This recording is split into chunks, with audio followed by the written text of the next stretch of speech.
Alhamdulillah bertambah saudara kita masuk Islam dari Cinis. Assalamualaikum warahmatullahi wabarakatuh. Selamat malam, izin stitch ya. Salam toleransi.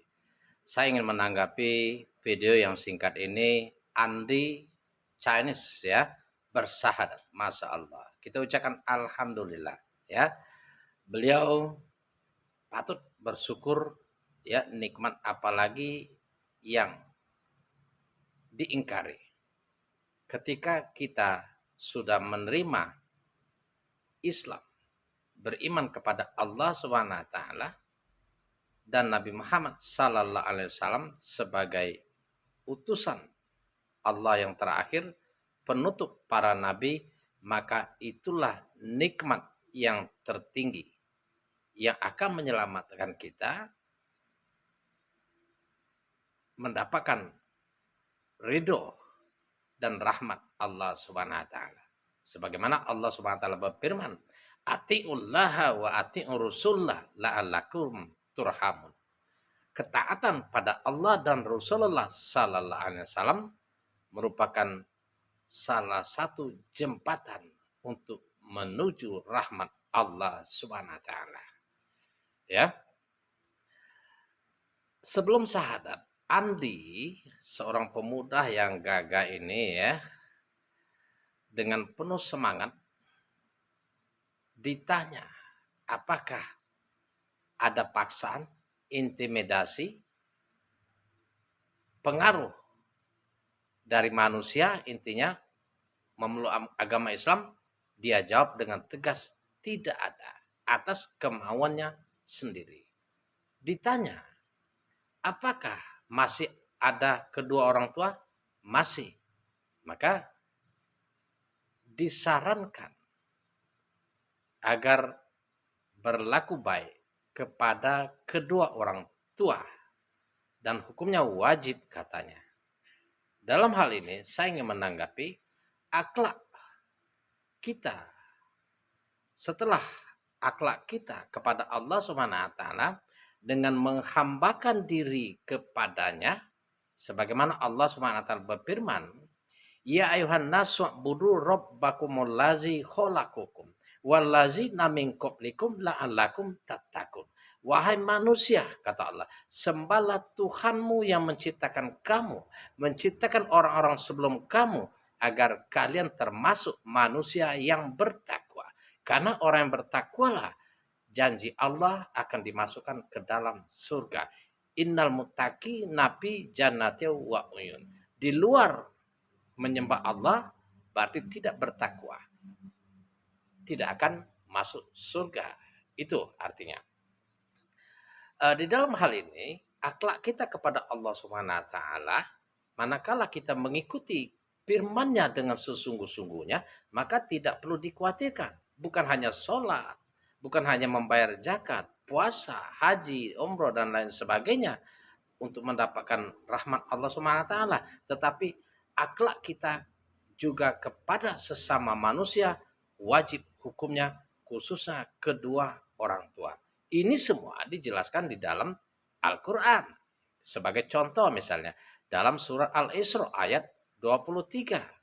Wa qadara rabbuka alla ta'budu illa iyyahu wa bil walidaini ihsana.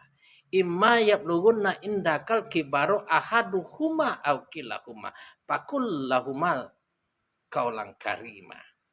Sembahlah Tuhanmu yang menciptakan kamu.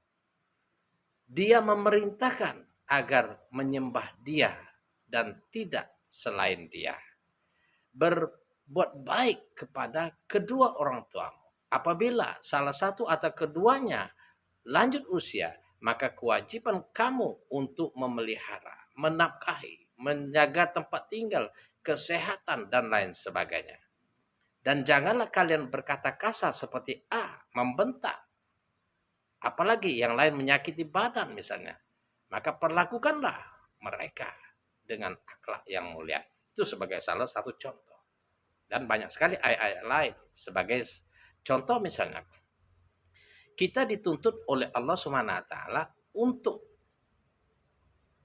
menghambakan diri kepada Allah Subhanahu wa taala dan berbuat baik kepada seluruh manusia tanpa terkecuali. Ya, tanpa pandang bulu. Ya, kita harus berlaku baik. Ini akhlak umat Islam. Akhlak yang diajarkan Allah Subhanahu wa taala melalui Nabi Muhammad, kekasih Allah yang kita cintai, untuk ditebarkan diikuti oleh semua manusia bagi yang mau selamat, bagi yang mau mendapatkan rahmat Allah. Karena Allah SWT berfirman, wa ati wa tabi'uhu la'alakum tahtadun. Ikutilah Muhammad sallallahu alaihi wasallam. Ikutilah ajaran, ikutilah petunjuknya, ikutilah sabdanya agar kalian mendapatkan petunjuk dan keselamatan. Ya. Maka di dalam surat An-Nisa ayat 36 Allah SWT berfirman, wa'budullaha wa la tusriku bihi syai'a. Sembahlah Allah dan janganlah kalian menyekutukannya dengan sesembahan lain. Wabil walidaini ihsana wabizil qurba wal yatama wal masakin wal jarizil qurba wal jaril junubi wasohibi bil jambi wabni sabil wa ma malakat aimanukum innallaha yuhibbu mangkana muhtalang fakhuro. Ini dijelaskan di dalam surat An-Nisa ayat 36. Allah SWT menyeru agar kita tidak menuhankan Dia kecuali Allah SWT. Tidak menuhankan sesembahan lain. Tidak menyembah apapun kecuali Allah SWT, Tuhan semesta alam. Sebagaimana diserukan oleh semua nabi yang diutus oleh Allah, tidak ada nabi yang menyuruh menyembah batu, matahari, bulan, bintang, termasuk menyembah manusia. Itu tidak ada. Ya, semuanya menyuruh menyembah Allah SWT. Walaqad ba'asna fi kulli ummatin rusulan an ya'budullaha wajtanibut taghut. Nah, sejalan dengan ayat ini, ya, kami utus rasul untuk setiap umat untuk menyeru menyembah Allah dan menghindari sesembahan selain Allah. Nah, ketika kita menyembah selain Allah, maka akan ditempatkan Allah Subhanahu wa taala ke neraka jahanam. Innakum wa ma ta'buduna min dunillahi hasubu jahannam antum laha waridun. Sesungguhnya kamu dan apa yang kamu sembah akan menjadi umpan jahanam, semua akan masuk ke dalamnya. Ini dijelaskan di dalam surat Al-Anbiya ayat 98 misalnya. Baik, kita disuruh untuk berlaku baik kepada kedua orang tua, kaum kerabat, anak yatim, fakir miskin, tetangga dekat, tetangga jauh. Tidak berbicara dengan suku, agama yang berbeda. Enggak dibicarakan itu. Tetapi kita tetangga dekat dan tetangga jauh.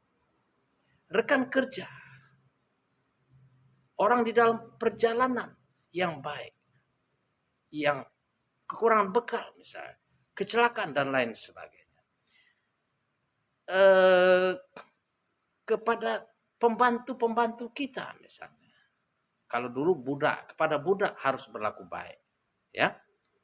Sesungguhnya Allah SWT tidak menyukai orang-orang yang sombong, membanggakan diri, tidak memperhatikan dan tidak berakhlak baik kepada sesama manusia. Saya lagi, wajib hukumnya. Ketika itu wajib, maka ketika kita lakukan ingkari keingkaran, maka celaka. Kita hanya ritual ya kepada Allah SWT, sholat, zakat, infak, tetapi jahat kepada sesama manusia, kepada kedua orang tua, kepada kerabat terdekat, kakak, adik, ponakan dan lain sebagainya, kepada anak yatim, makin miskin dan lain sebagainya, kita akan celaka. Neraka jahanam tempatnya. Jadi dua, hablum minallah dan hablum minannas harus kita pegang. Ini ajaran Allah.